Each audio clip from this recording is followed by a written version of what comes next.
wabarakatuh. Nama saya Rosida Kuswajarini, Prodi PAI dari Pro Transfer. NIM-nya 20862084043.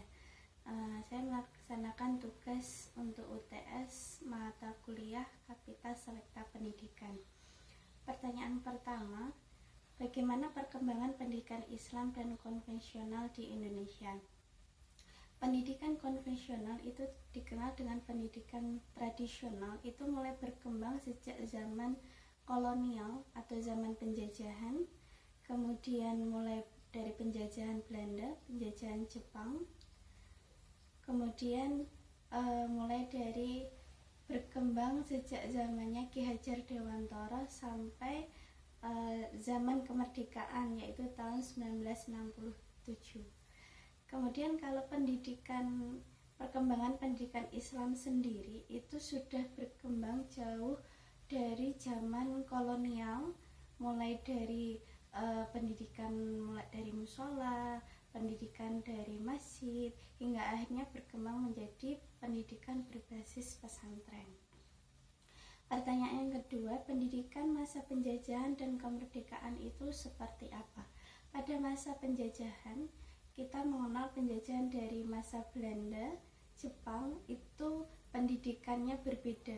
Ketika masa penjajahan Belanda, pendidikan di Indonesia dibagi menjadi dua, yaitu pendidikan atau sekolah pribumi dan sekolah untuk kaum Belanda sendiri. Sekolah pribumi ini biasanya diutamakan atau di dalamnya itu kebanyakan adalah kaum Islam, yang di dalamnya mengajarkan tentang pendidikan agama Islam.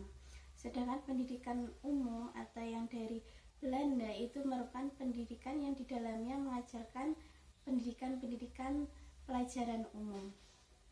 Nah, pada masa penjajahan Jepang, pendidikan Islam memiliki angin segar, yaitu diberi kesempatan yang mana pendidikan agama Islam mulai masuk di sekolah-sekolah umum.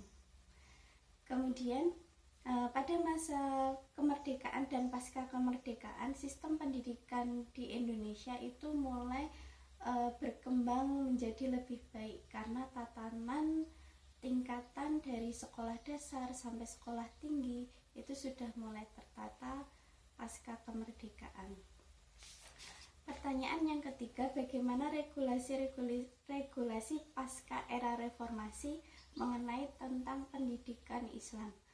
Era reformasi untuk pendidikan Islam sendiri, karena keadaan politik sudah semakin baik, maka di era reformasi ini pendidikan Islam menjadi lebih baik daripada pada masa Orde Baru.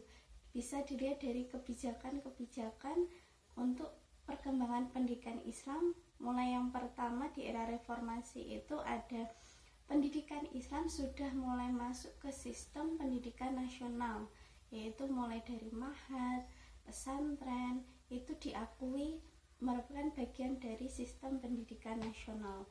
Kemudian untuk biaya pendidikan sendiri, terutama pendidikan agama Islam, itu untuk anggaran biaya pendidikan mencapai 20% mulai dari era reformasi.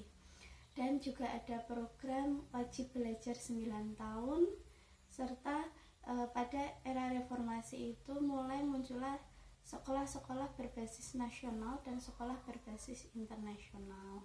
Pertanyaan yang terakhir adalah kaitan profesionalisme guru dengan peningkatan mutu. Profesionalisme guru jelas sangat berkaitan dengan peningkatan mutu, yang mana guru semakin profesional, dia akan memberikan pembelajaran, pengajaran yang terbaik untuk murid-muridnya, sehingga memberikan output siswa yang berkualitas. Demikian tugas ini saya sampaikan. Wassalamualaikum warahmatullahi wabarakatuh.